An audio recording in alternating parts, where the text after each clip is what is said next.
Tanong, ito rin, curious tayong lahat na malaman to. Julia, how excited are you to work with the megastar, Miss Sharon Cuneta? Sobrang happy syempre po, and sobrang bitin kasi yung experience namin sa Provinciano. Kapag ka-eksena yung isang megastar, sobrang lalamunin ka ng emosyon on and off cam because sobrang generous na as a person and as an actress.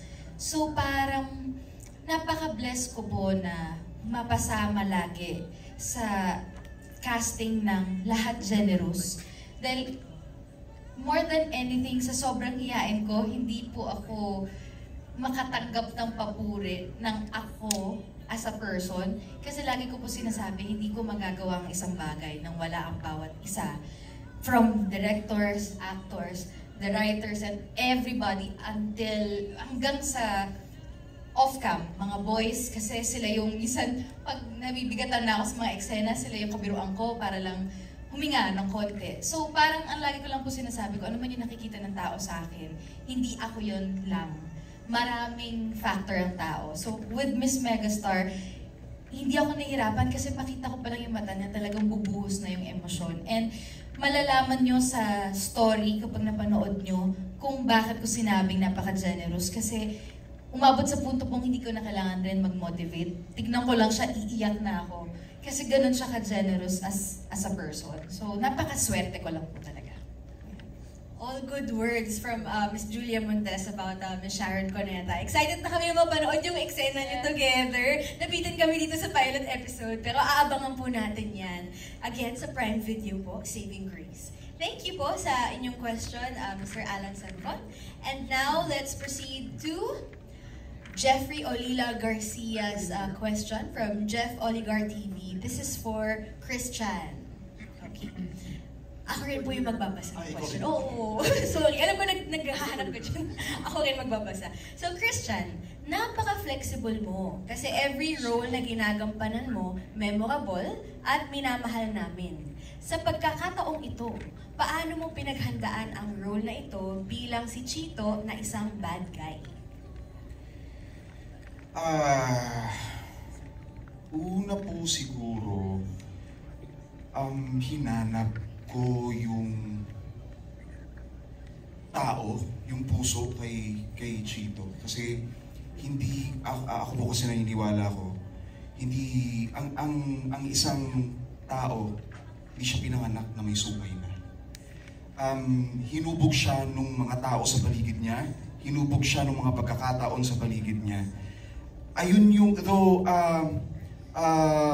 wala si script, no? Pero si Danix and ang mga directors ko generous enough to give time para ipaintindi sa akin kung saan nagmula si Chito. Ako kasi yung type po ng actor na hindi ko mabigyan ng hininga yung isang karakter nang hindi ko alam kung saan siya nagmumula. So, yung kanina nabanggit ko, at first parang nangangapa ako. Hindi ko alam kung paano ko ibubuhayin yung karakter dahil ayoko naman nung basta ka lang masama. Ayoko lang nung basta demonyo ka lang. Gusto ko kahit siguro hindi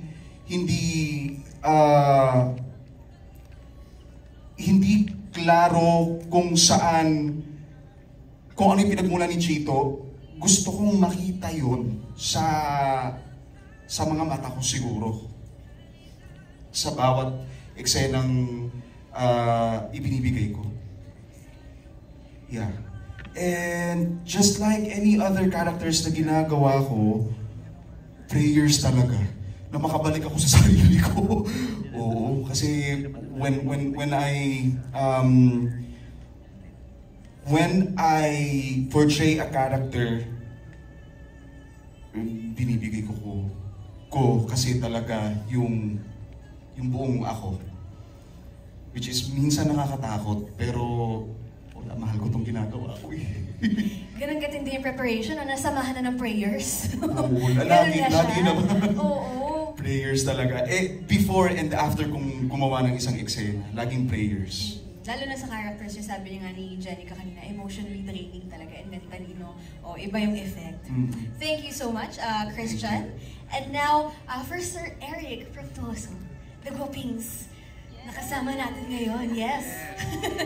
Hello po, pinapanood ko po kayo. Ay, nakakakilig. Okay. So, Sir Eric, this question is for you. Ano ba ang dapat abangan sa character mo? Ano ba yung magiging papel mo sa buhay ni Grace?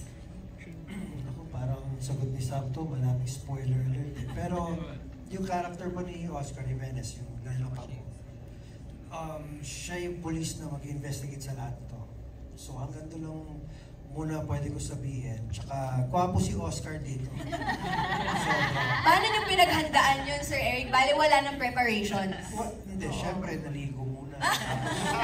Binigay ko pa, diba? So, maganda yung... at first kasi, nung sinabi sa akin na police yung role, okay, police. Tapos, nung nakausap ko na si Direk FM, nung nagbasa na ako ng script, sa 30 plus years kong nagtatrabaho, nagbasa na talaga ako. Hindi, syempre, di ba, trabaho lang, pero this time, kin-explain sa akin nila direct na yung karakter mo, ikaw yung pinaka, lahat ng sagot na hihintay ng audience manggagaling sa'yo. So doon ako na parang talaga, nung binasa ko na, oo nga. Oo nga, kailangan ko na ayusin. So, ayun.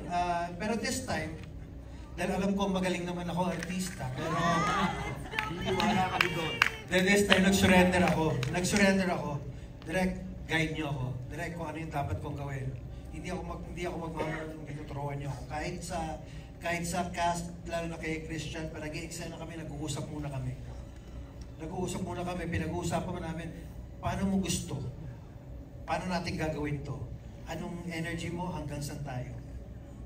Para mag-in sync. Kasi minsan sa mga iba, it's usually magaling yung isa, hindi naman masyado, hindi pumapantay yung eksena. So kami, kung mataas tayo, kung mababa tayo. Ganun kami mag-usap, tsaka nag-aalalayan talaga kami. So I'm very proud of this show na to. Looking forward talaga na mapanood. Ayun lang po, maraming salamat. And thank you sa lahat. Ay, additional info dun kay Eric. Outnumbered kasi dahil puro mothers yung nasa kwento. He carries the story of the fathers. So, maraming tatay yung nakaka-identify sa kanya. Ngayon mo lang nalaman, Eric. Dali! Nagulat nagbasa, ha? Alam ko naman yun. I was paying attention naman. Nagbasa naman ako ng script.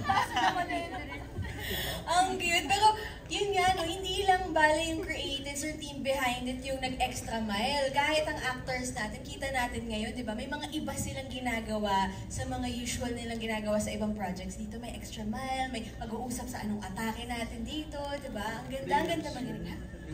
May prayers din, oo, di ba? Ang ganda malaman itong mga behind the scenes na kwento. Thank you po for being generous with your answers. Okay, ito naman for Elise! Hi, Elise!